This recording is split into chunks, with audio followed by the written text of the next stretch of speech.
welcome to On My Mama, addressing the Black maternal health crisis. I'm your host, Sister Akila. This program was created to raise awareness and provide solutions for Black women who suffer the most from the current maternal health crisis. Too many times, women experience birth filled with disappointment, shame, mistreatment, grief, confusion, frustration, and trauma. 9 times out of 10, those birth stories involve the mom having a medical intervention that either wasn't in her birth plan or that wasn't a part of her idea of birth. Even after the whirlwind of birth has ended, many women are still left grieving their mistreatment. Today's episode is all about the 6 actions that we can take to increase our birth confidence and to increase our chances of a healthy birth experience. So let's start. There's a list of 6 healthy birth practices that promote successful childbirth while at the same time eliminating unnecessary medical interventions.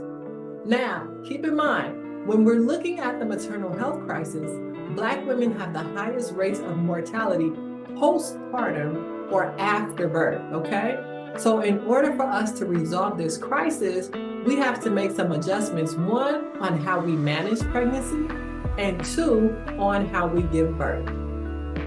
A critical action is to avoid, or at the very least, reduce medical interventions because they tend to have a snowball effect that leads to disappointing birth experiences, increased pain, and worse, they increase our chances of life-threatening complications and contribute to maternal mortality. That's where healthy birth practices come in. These 6 healthy birth practices are designed on years of research by Lamaze International. Now, if you're a little old school like me, you might remember seeing people on TV or in the movies doing like the really exaggerated breathing. Lamaze is famous for teaching that breathing technique. And they also do other things with maternal health like childbirth classes, etc. So let's take a look at the list of 6 healthy birth practices that they've designed. Number 1, let labor begin on its own. Very simply, labor goes better when it starts spontaneously or on its own. I know, that last month gets so rough, right? You big, you hot, you just feel uncomfortable all the way around, and you're excited to meet your baby. But still, unless there is a clear, compelling medical reason, you should avoid being induced. And being induced, there's lots of ways to be induced, and we don't want any of them, okay? Unless there's a clear, compelling medical reason. We got to keep in mind that there are a lot of moving parts that work together to make birth happen, okay? Your hormones send messages to your brain and to your body, and there's even science that shows that your baby communicates hormonally with your body as well. The point is, both your baby and your body know when they're ready to start the process of birth, okay? Now you might say, okay, that's fine, but what's the difference between labor at 39 weeks versus labor at 40 weeks? I'm so glad you asked. First of all, when you start labor artificially, your birth automatically becomes a medical event and it progresses very differently from spontaneous labor, okay? Second, induced labor tends to lead to a series of medical interventions. When labor is induced, you're put on like an imaginary timeline, right? It's no one tells you this, but they treat you like this, so you know it's happening, okay? So you get put on this imaginary timer, this unspoken timeline, and your body and your labor is expected to progress within that timeline.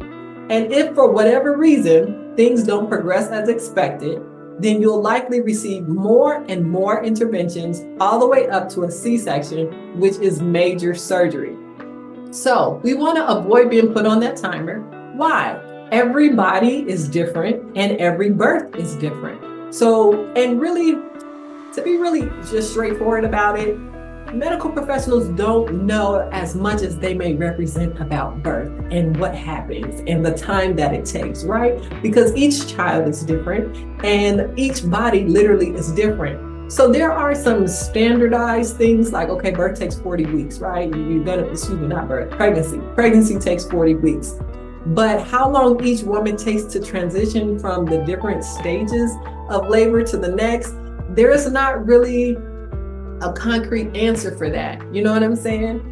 And even with like all the cervical checks and, checking all you're this many centimeters dilated or you're this much effaced, that still kind of gives them a range, but it doesn't give them an exact idea. So we definitely don't want to get on that timer. And then some of the things that are standard procedures at hospitals, like the way they make you labor, for example, on your back, some of those things can tend to slow your labor down. So imagine being put on a timer and saying, okay, you need to be done in 15 minutes, but I'm about to slow you down. So it's a recipe for disaster, okay? Third, every day inside your womb is a day that baby spends developing and preparing to live outside of your womb on its own, okay? Your baby is not in there goofing around, goofing off, spinning in the water and, just having fun, kicking you in the ribs for no good reason. They're actually building their body. And we want to make sure that we don't kick baby out before baby's ready to come out, right? We want to give baby the best possible start. So again, unless you or your healthcare provider have a clear, compelling medical reason to artificially start labor, then let that baby cook and let labor begin on its own, all right? Now, let's look at healthy birth practice number 2. Walk, move around, and change positions throughout labor. Moving around during labor is very helpful for you as mom and for baby. Your moving around helps you to manage the pain of contractions as they progressively get stronger. This matters because it sends signals to your body to continue laboring. And think about it, it's natural to move in response to pain, right? So like if you ever touched a hot pot on the stove, you snatch your hand back. That's an example of your body moving in response to pain. If you were to have a backache or if you had a stomach ache, naturally you might start rocking back and forth. Or if you're laying down, you might turn over from one side to the next side. So it makes sense for us to do that in birth as well.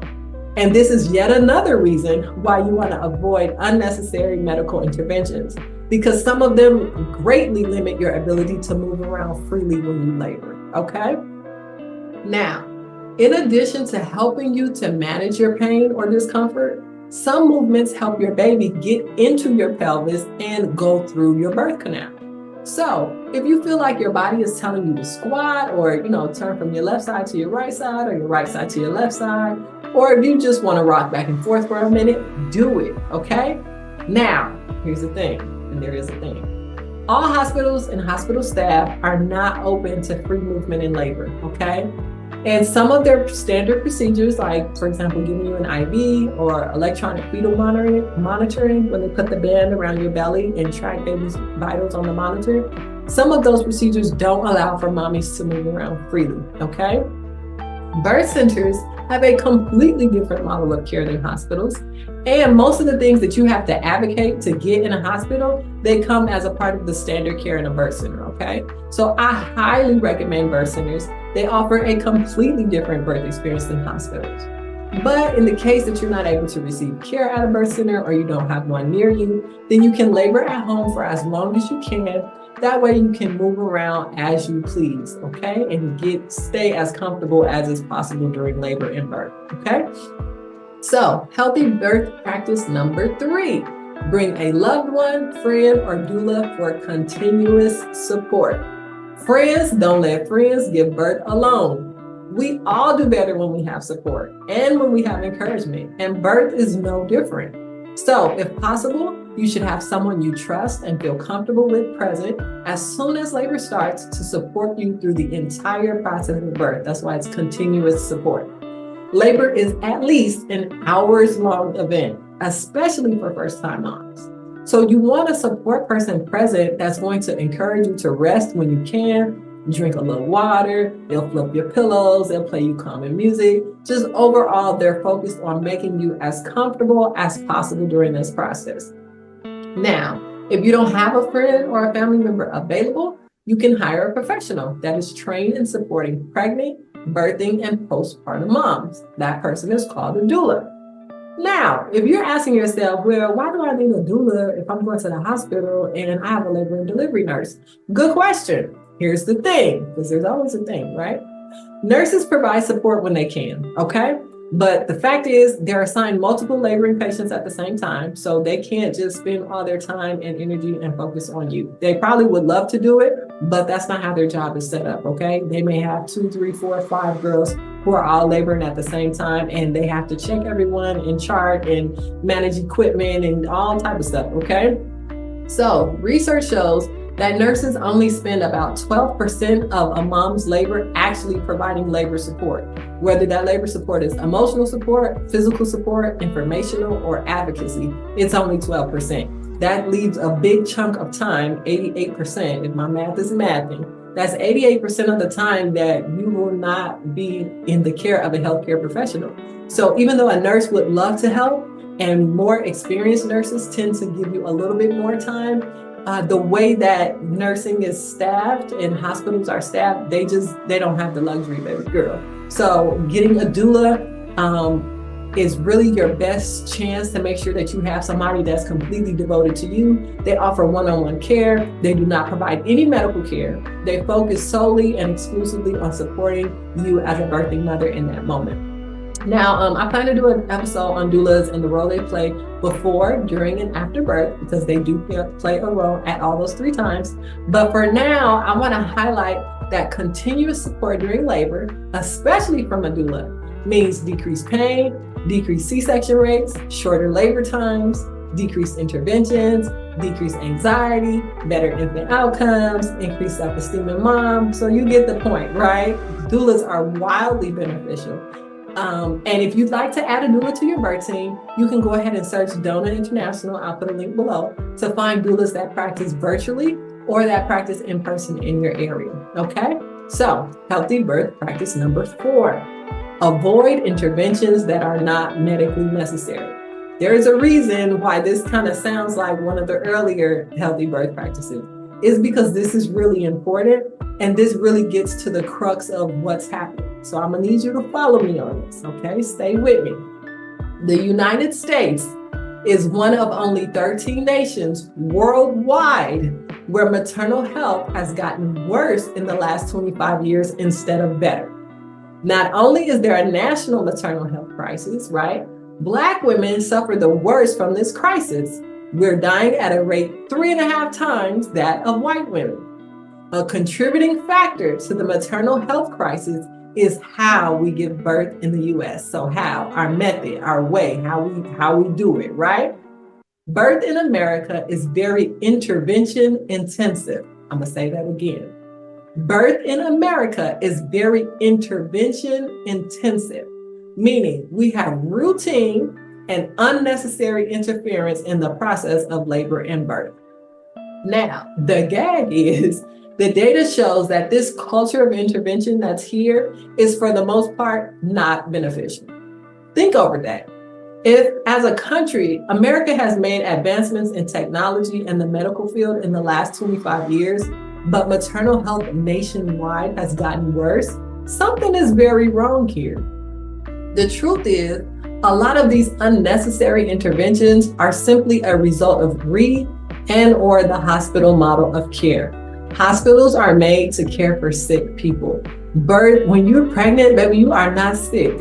So there's a contradiction there. You're already in conflict because you, as a healthy person, especially if you're a low risk, healthy mom, going to a place that is designed to care for, treat, cure, not really cure, but we don't say cure, sick people, you're already set up for conflict, okay? So small things, like how long a room can be occupied before they need that bed back. How many doctors how many patients or a doctor or nurse is assigned per shift. Even how far the delivery room is from the staff area, okay? Each of these factors affects a hospital's rate of interventions, including their C-section rate. Can you believe it? The further your room is from the staff area, the higher your chances of C-section, even as a low-risk, healthy mother. That is outrageous. The moral of the story, unless there is a clear, compelling medical reason for an intervention, do your best to avoid it.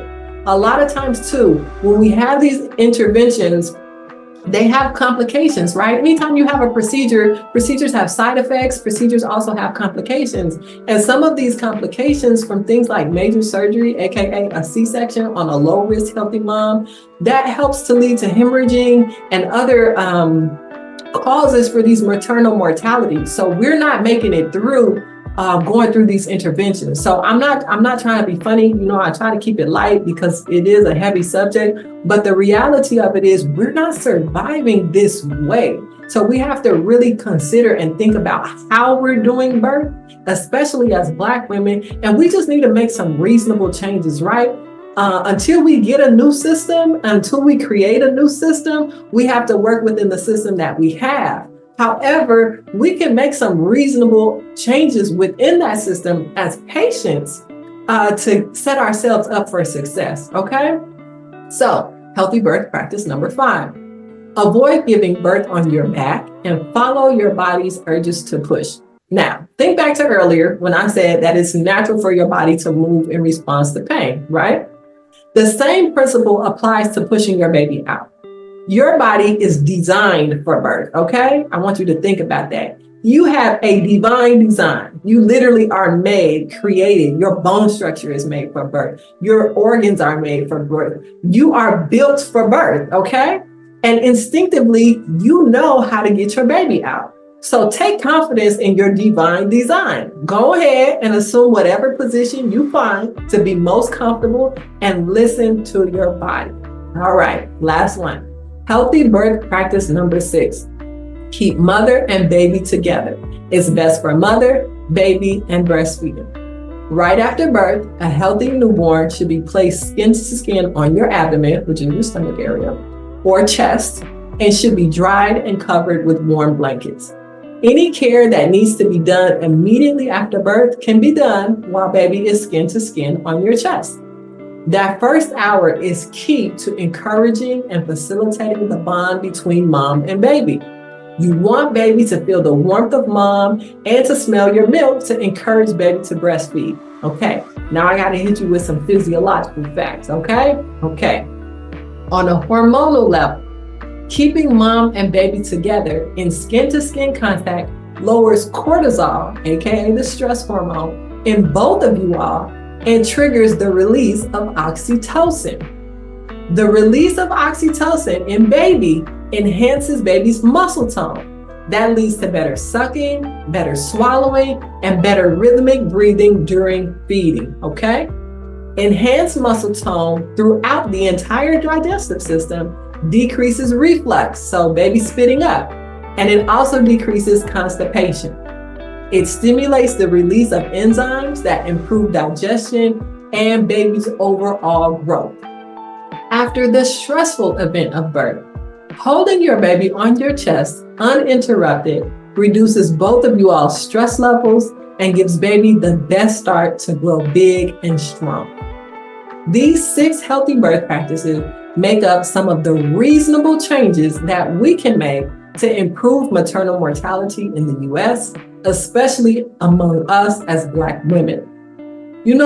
We spend our entire lives in these bodies and we really don't take the time to learn how they work. Now, I'm not saying you need to get a medical degree, but we gotta do what makes sense. And since over 80% of maternal deaths are preventable, it makes sense for us to think about how we give birth. These 6 healthy birth practices give you the best chance to have the birth that you envision, and most importantly, to keep you here, okay?